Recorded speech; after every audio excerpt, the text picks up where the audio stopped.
the fluorescent lights of New Haven General Hospital flickered ominously as Dr. Marcus Thompson hurried through the emergency ward corridors, his clipboard clutched tightly in his weathered hands.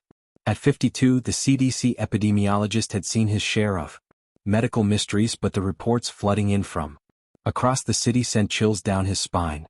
17 cases of extreme aggression, complete loss of cognitive function, and what appears to be an insatiable hunger for human flesh, he muttered under his breath, reviewing the impossible symptoms that defied every medical textbook he'd ever studied.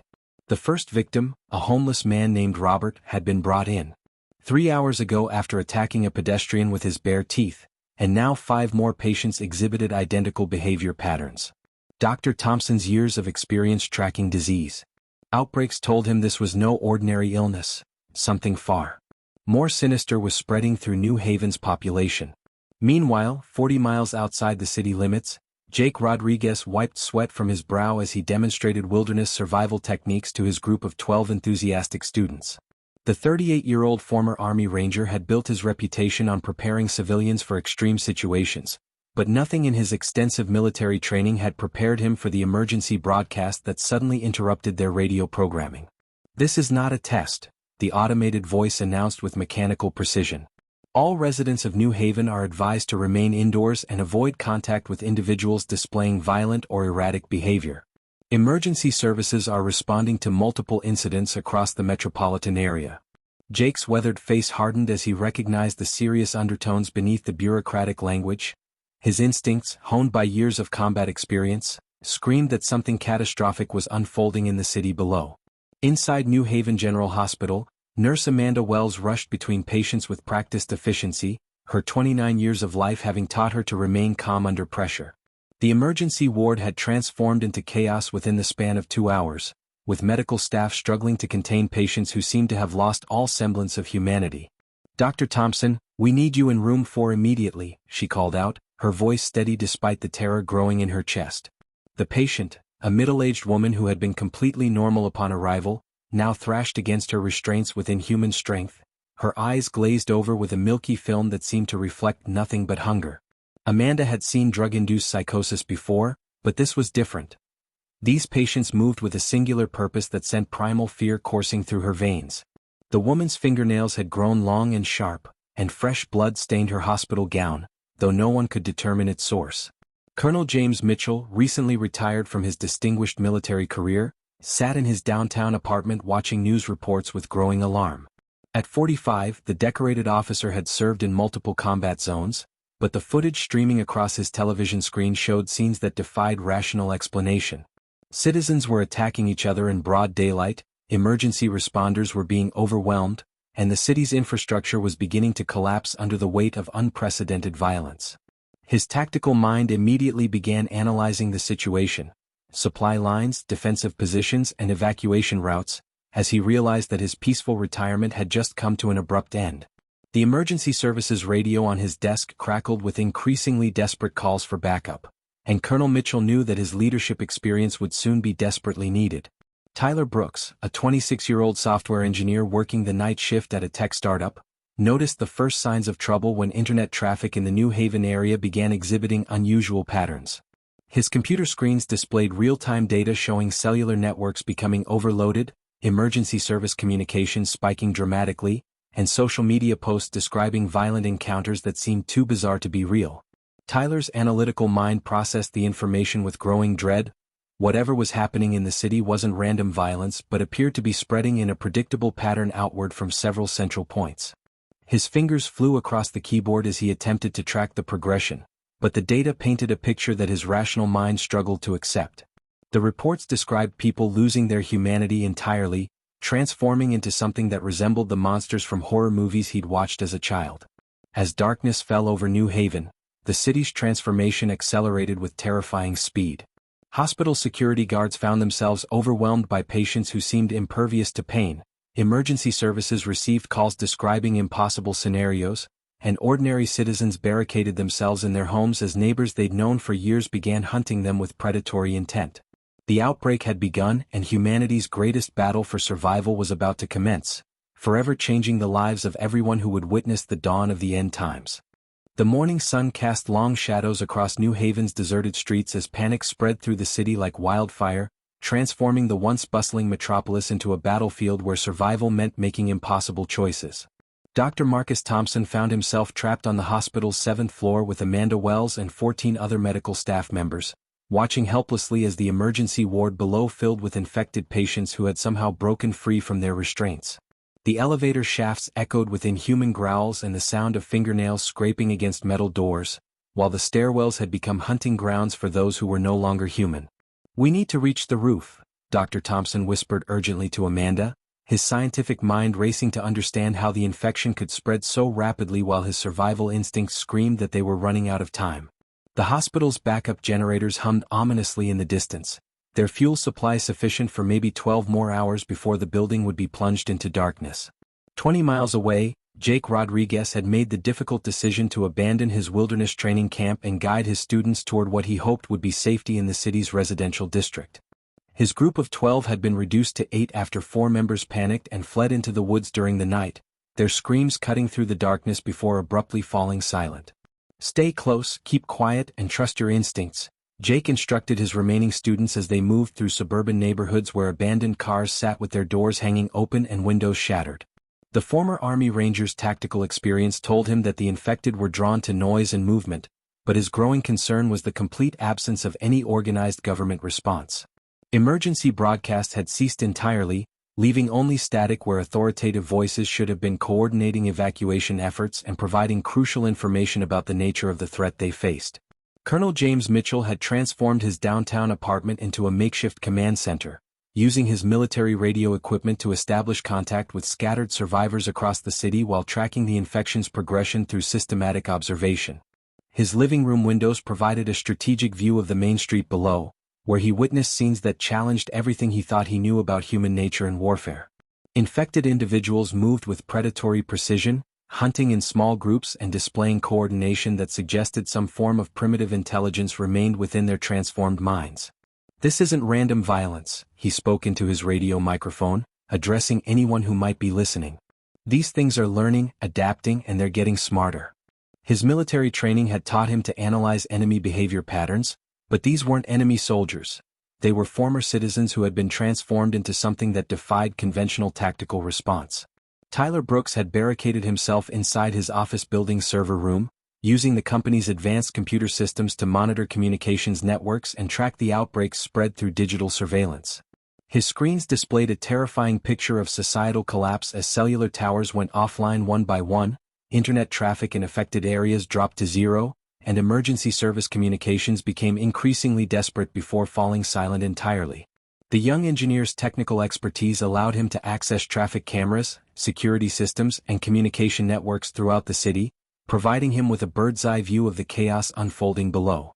"The infection is spreading faster than any biological agent should be able to," he typed into a message board, hoping other survivors might see his analysis. "This has to be engineered, modified, or enhanced somehow." His programming background made him approach the crisis with logical methodology, but the data he collected painted a picture that defied rational explanation. As the second day of the outbreak dawned, the survivors began to realize that their government's promises of swift rescue and containment were nothing more than desperate lies told to prevent complete pandemonium. Military helicopters that had circled the city during the first night had disappeared, emergency services had been overwhelmed and abandoned their posts, and the infection showed no signs of slowing its relentless advance through the population. Amanda Wells discovered that certain areas of the hospital remained secure, but their medical supplies would last only days without resupply, while Jake Rodriguez's group encountered other survivors who spoke of safe zones that had already been overrun. Colonel Mitchell's radio communications revealed that the infection had spread far beyond New Haven's borders, with similar outbreaks reported in major cities across the entire eastern seaboard. Tyler Brooks's computer models suggested that within 72 hours, the infection would reach critical mass, making any form of organized resistance nearly impossible. The initial chaos had revealed the fragility of civilization itself, stripping away the comfortable illusions of safety and security that had defined their previous lives. Each survivor group faced the same terrifying realization. They were truly alone in a world where former friends and neighbors had become mortal enemies, where every shadow could hide a predator, and where the very concept of humanity was being tested by forces beyond their comprehension. The battle for survival had begun in earnest, and only the strongest, smartest and most determined would live to see another sunrise in this new world order. 3 weeks after the outbreak began, the scattered survivors of New Haven had learned that isolation meant death, and their desperate search for safety had led them to an abandoned military installation 15 miles outside the city limits. Fort Henderson had been decommissioned 2 years earlier, but its concrete walls, strategic position, and existing infrastructure made it the perfect location for establishing humanity's first organized resistance against the zombie threat. Dr. Marcus Thompson and Amanda Wells had managed to escape the hospital through a daring rooftop rescue coordinated by Colonel James Mitchell, who had used his military contacts to locate other survivor groups and guide them toward the fortress. The reunion of the survivors was both joyful and heartbreaking, as each group had lost members during their harrowing journey through the infected wasteland that New Haven had become. Jake Rodriguez arrived at Fort Henderson with only 4 of his original wilderness training students, but his group had rescued an additional dozen survivors along the way, including elderly couple Robert and Margaret Patterson, teenage siblings Danny and Lisa Morgan, and single mother Jennifer Hayes with her 8-year-old daughter Emma. The fortress walls provided psychological comfort as much as physical protection, allowing the traumatized survivors to finally rest without constantly watching over their shoulders for infected attackers. Tyler Brooks had been the last to arrive, having spent an additional week gathering crucial intelligence about zombie behavior patterns and movement through the city's surveillance systems before making his dangerous journey to the safe zone. His technical expertise proved invaluable as he established communication networks and early warning systems that would become essential for the group's long-term survival.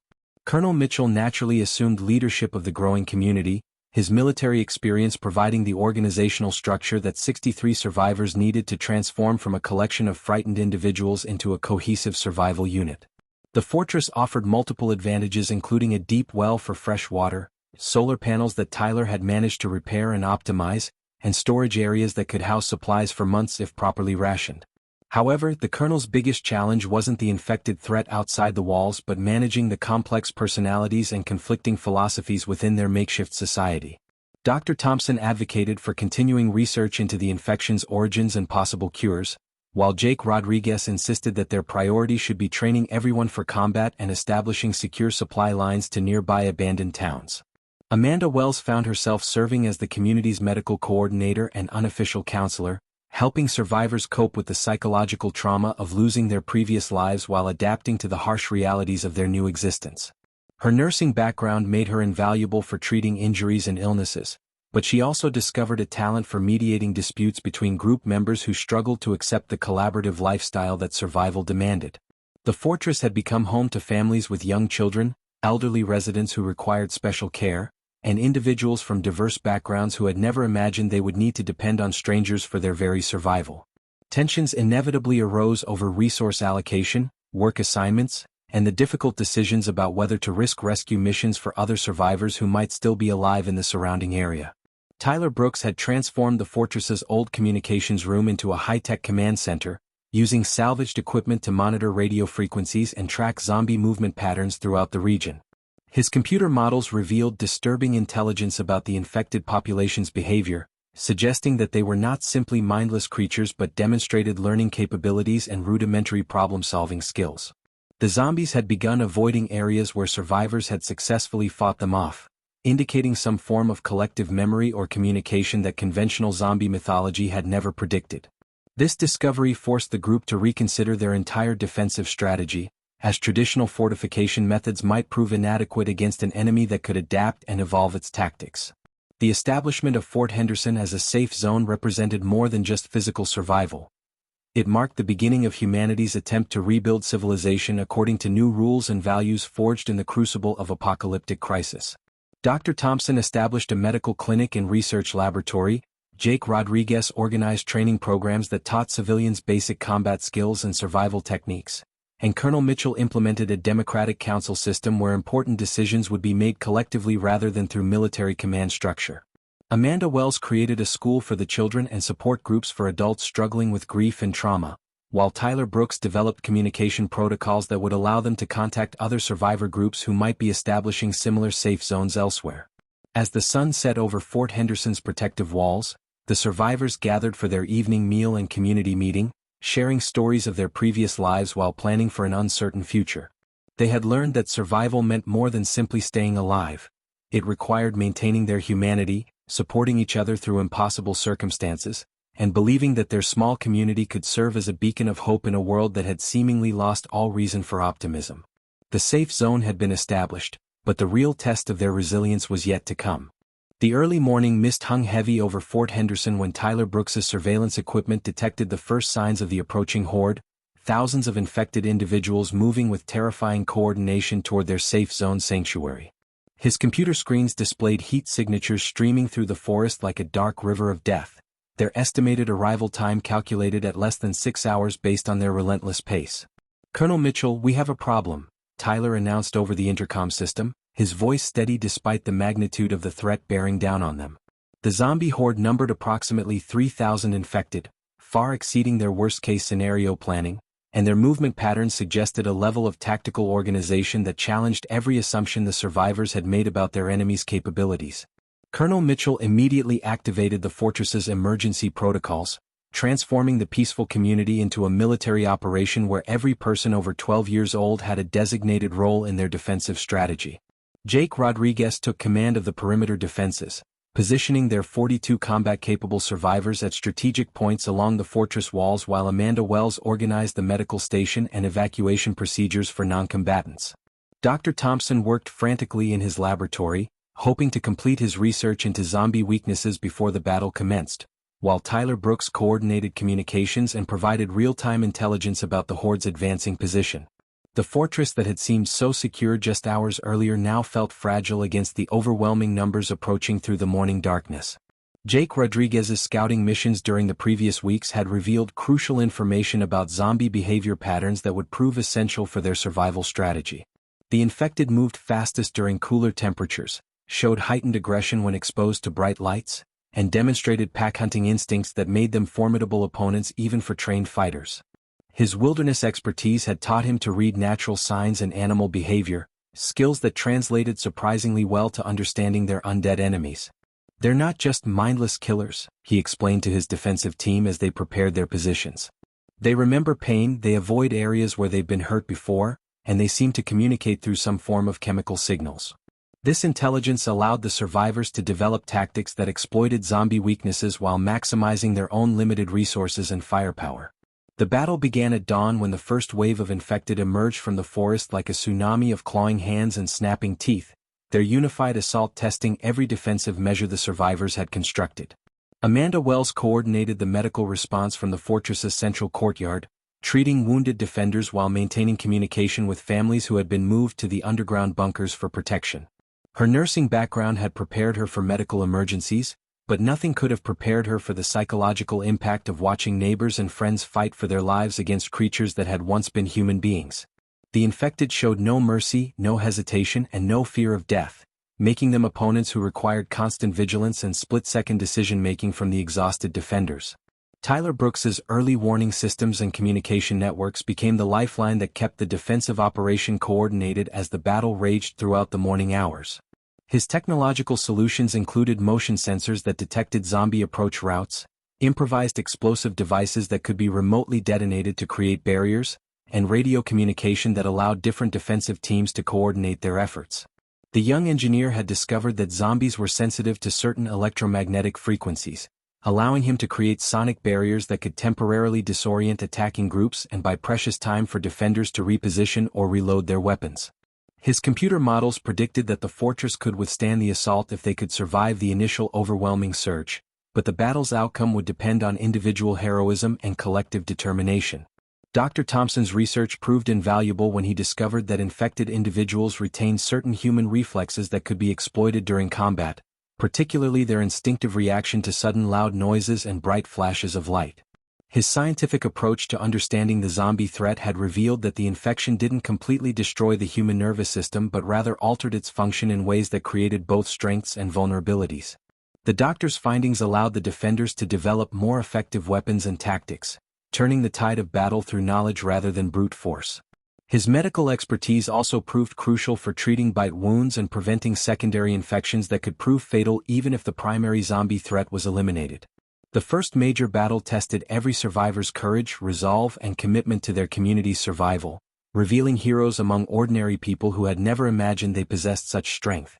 As the sun reached its zenith, the zombie horde's assault began to falter against the fortress's coordinated defense, but the cost of victory was measured in ammunition expended, defensive positions damaged, and the sobering realization that this was only the beginning of their war for survival.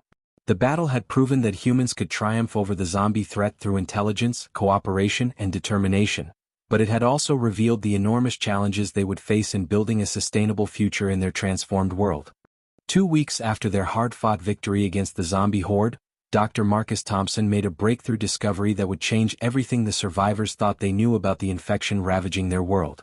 Working in his makeshift laboratory within Fort Henderson's converted medical wing, the dedicated epidemiologist had been analyzing tissue samples from infected individuals killed during the battle, searching for clues about the mysterious pathogen's origins and behavior.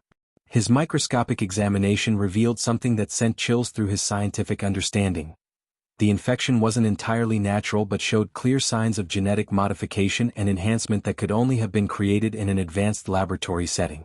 "This is impossible," he whispered to himself, staring at cellular structures that defied conventional biology while displaying artificial markers that suggested deliberate engineering rather than natural evolution. The doctor's research revealed that the zombie infection operated on multiple levels simultaneously, attacking the human nervous system while preserving certain motor functions and enhancing others in ways that created the perfect predatory organism. His analysis showed that infected individuals retained muscle memory and basic problem-solving abilities while losing higher cognitive functions like empathy, self-preservation, and individual identity.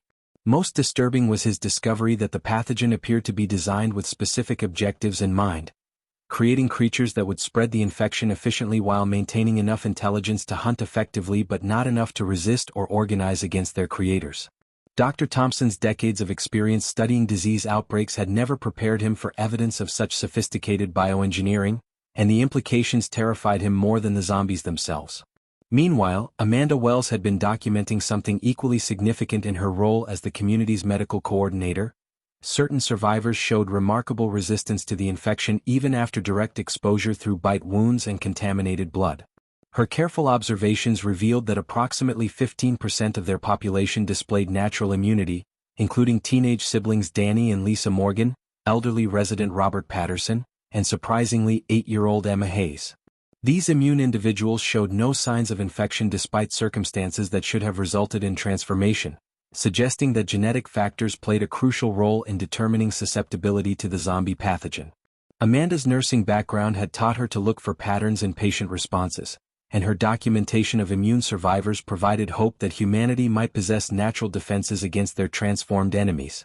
Tyler Brooks had been monitoring radio frequencies and internet communications when he intercepted fragmented transmissions that supported Dr. Thompson's horrifying conclusions about the infection's artificial origins. His technical expertise allowed him to piece together encrypted messages from government facilities, military installations, and research laboratories that painted a picture of a bioweapons program gone catastrophically wrong. The intercepted communications revealed that the zombie outbreak hadn't been an accident but rather the result of a classified military experiment designed to create controllable biological weapons for use against enemy populations. The project had been code-named Lazarus Protocol, and the fragments of information Tyler decoded suggested that multiple research facilities had been working on different aspects of the program when something went terribly wrong, leading to the global catastrophe they were now fighting to survive. Jake Rodriguez's scouting missions had uncovered physical evidence that corroborated the laboratory findings when he discovered abandoned research facilities in the countryside surrounding New Haven.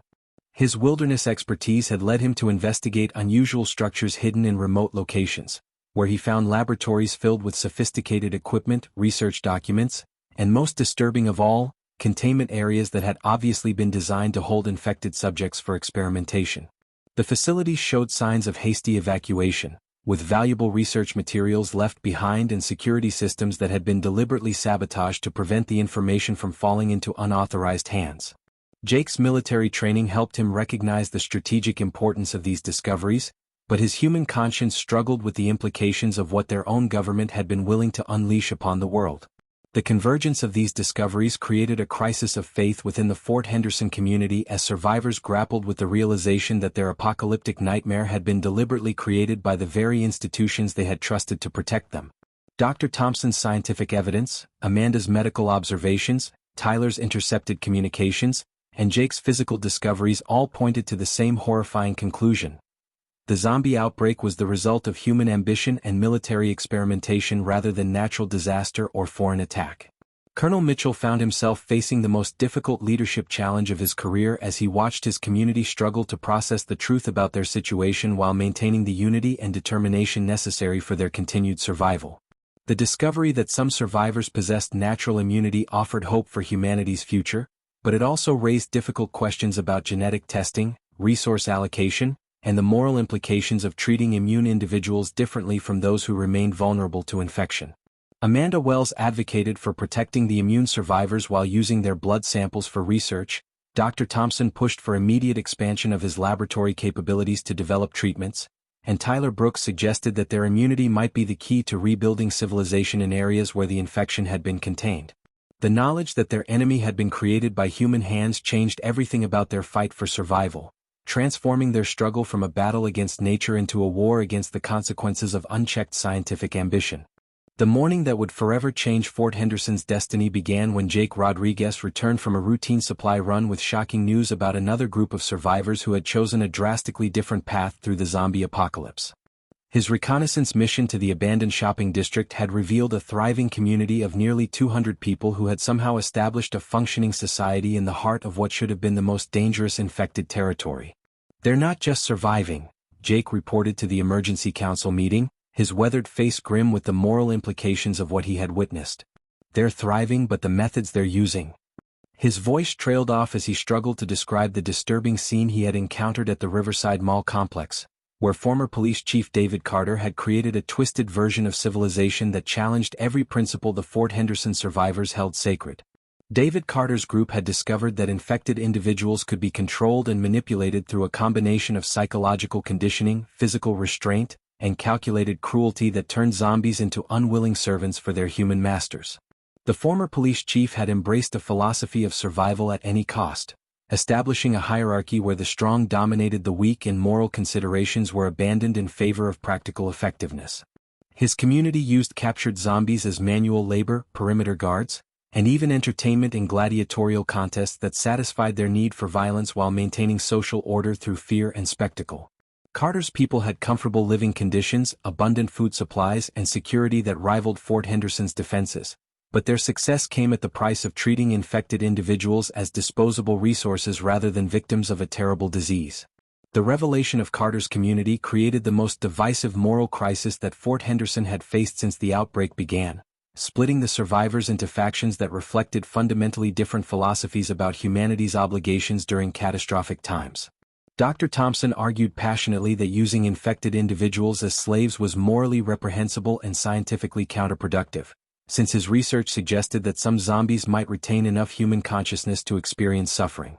Amanda Wells supported the doctor's position, drawing on her medical ethics training to argue that their duty as healers required them to seek cures rather than exploitation, regardless of the practical advantages that Carter's methods might offer.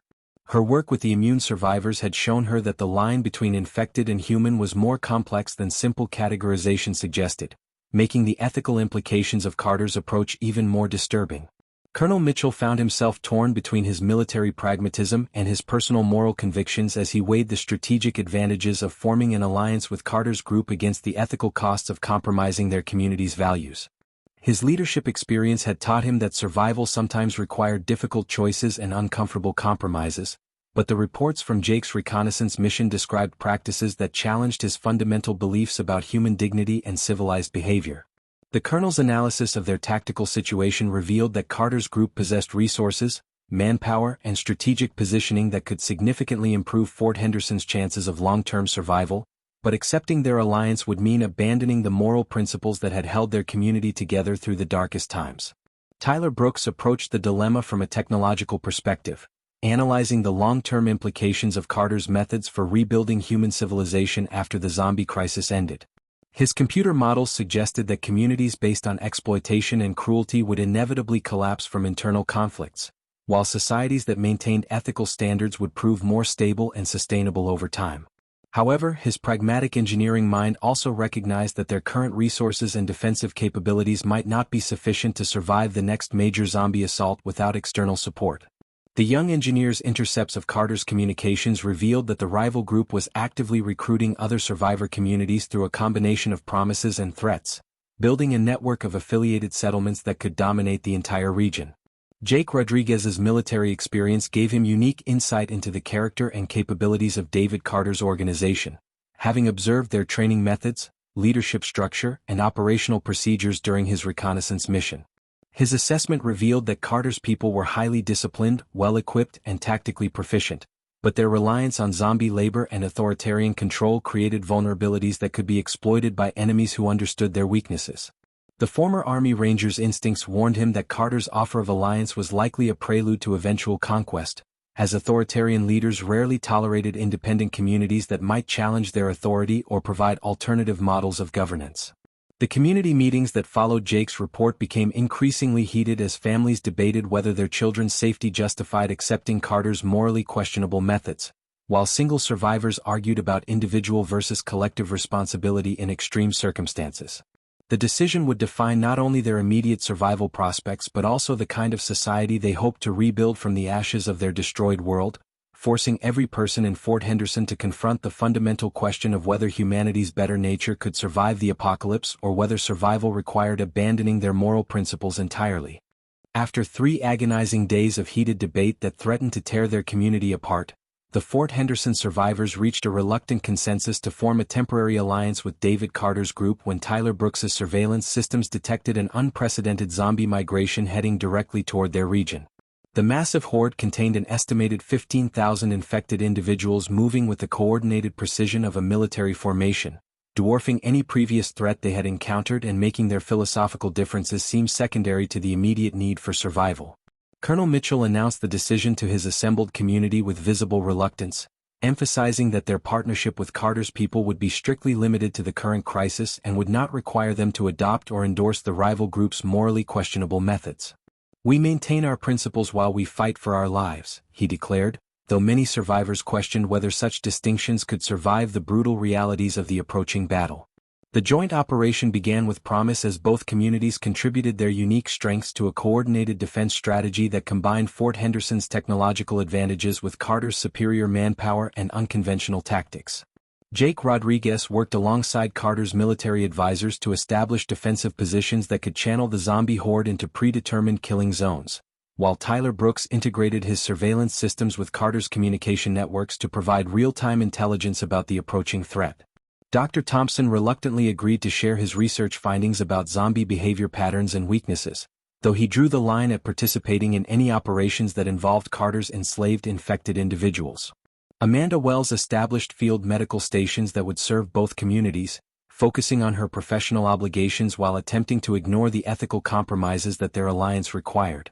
David Carter himself proved to be a charismatic and tactically brilliant leader whose confidence and decisiveness provided reassurance to fighters from both communities who were facing their greatest challenge yet. The former police chief had transformed his authoritarian management style into an effective battlefield command structure that maximized their combined resources while minimizing the confusion that often plagued joint operations between different groups. His people displayed impressive discipline and combat effectiveness, fighting with the desperate intensity of individuals who had already sacrificed their moral principles for survival and could not afford to lose the only lifestyle they had left. Carter's willingness to use zombie slaves as expendable shock troops proved tactically advantageous, creating diversions and absorbing enemy attacks that would have otherwise cost human lives. The massive zombie horde arrived like a natural disaster, stretching across the horizon in numbers that seemed to defy comprehension while moving with the relentless determination of a force of nature seeking to reclaim the earth from human occupation. The joint defensive operation initially succeeded beyond their most optimistic projections, with coordinated artillery strikes, strategic choke points, and effective communication allowing the combined communities to inflict devastating casualties on their undead enemies. Tyler Brooks's technological solutions worked in perfect harmony with Carter's brutal efficiency, creating a defensive network that seemed capable of turning back even this unprecedented threat. For 12 hours, the alliance between Fort Henderson and Carter's group functioned exactly as planned, with both communities fighting side by side against their common enemy. The betrayal came during the battle's most critical moment when Carter's forces suddenly turned their weapons on Fort Henderson's defenders, attempting to seize control of the military base and its valuable resources while their allies were exhausted and vulnerable from the prolonged fighting. Jake Rodriguez was the first to recognize the attack, his combat instincts alerting him to the subtle repositioning of Carter's troops moments before they opened fire on their supposed partners. "Carter's people are flanking us," he shouted over the communication system, his warning giving Fort Henderson's survivors precious seconds to react before the surprise assault could achieve complete success. The former police chief's calculated treachery revealed the true nature of his alliance offer, a strategic deception designed to weaken both the zombie threat and his potential rivals simultaneously. Colonel Mitchell found himself commanding a desperate fighting retreat as his community faced enemies on two fronts, with exhausted defenders forced to battle both the remaining zombie attackers and Carter's well-armed betrayers who showed no mercy for their former allies. Amanda Wells worked frantically to evacuate wounded survivors while Tyler Brooks attempted to maintain communication networks that Carter's people were systematically destroying to prevent coordinated resistance. Dr. Thompson abandoned his research materials to help with the evacuation, realizing that their moral principles had been correct but insufficient preparation for dealing with humans who had completely abandoned ethical constraints. The battle that had begun as humanity's united stand against the zombie threat had devolved into a three-way conflict where survival depended on outfighting both infected monsters and human predators. The alliance had lasted less than 24 hours before revealing the fundamental incompatibility between communities that maintained their humanity and those that had sacrificed their souls for temporary advantage, forcing Fort Henderson's survivors to confront the harsh reality that sometimes the greatest threats came not from the undead but from the living who had chosen to become monsters themselves. The dawn of the final battle found the Fort Henderson survivors trapped in their own fortress with dwindling ammunition, exhausted fighters, and enemies pressing against their defenses from every direction. Yet Colonel Mitchell had never felt more proud of the community they had built together through months of hardship and moral challenges.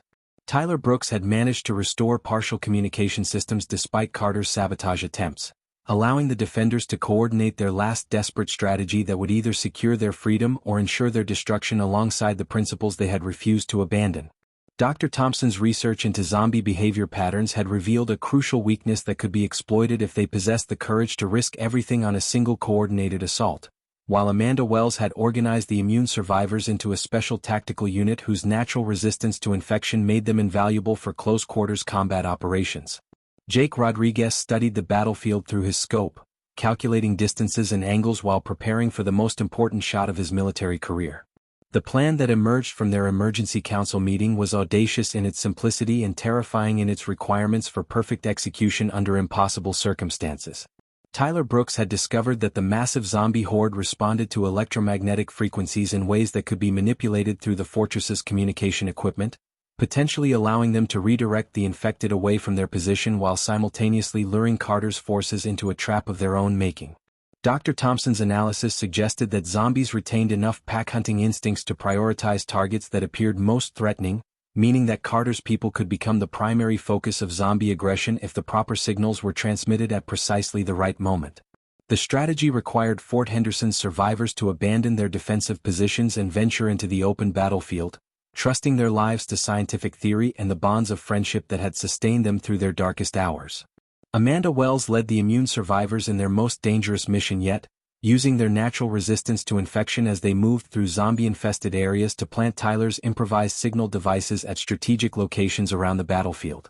Her medical training had taught her to remain calm under pressure, but leading teenagers like Danny and Lisa Morgan into mortal danger tested every ounce of courage she possessed while demonstrating the extraordinary bravery that ordinary people could achieve when fighting for something greater than their own survival. Emma Hayes, despite being only 8 years old, proved instrumental in the mission's success by using her small size and natural immunity to access locations that would have been impossible for adult team members to reach safely.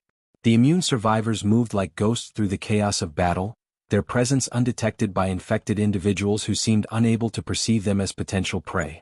Jake Rodriguez and Colonel Mitchell coordinated the military aspects of their final assault, using every lesson they had learned about zombie behavior, human psychology, and battlefield tactics to create a situation where their enemies would destroy each other while Fort Henderson's survivors emerged victorious. The former Army Ranger's marksmanship skills proved crucial as he eliminated key targets among Carter's forces, disrupting their command structure and creating the confusion necessary for Tyler's electromagnetic manipulation to achieve maximum effectiveness. Colonel Mitchell's leadership experience allowed him to maintain unit cohesion and morale even as their desperate plan unfolded amid the chaos of a three-way battle that would determine the future of human civilization in their region. The climactic moment arrived when Tyler Brooks activated his frequency manipulation system, sending precisely calibrated signals that caused the zombie horde to shift their attention away from Fort Henderson's defenders and focus their overwhelming numbers on Carter's betrayers, who suddenly found themselves facing the full fury of 15,000 infected attackers.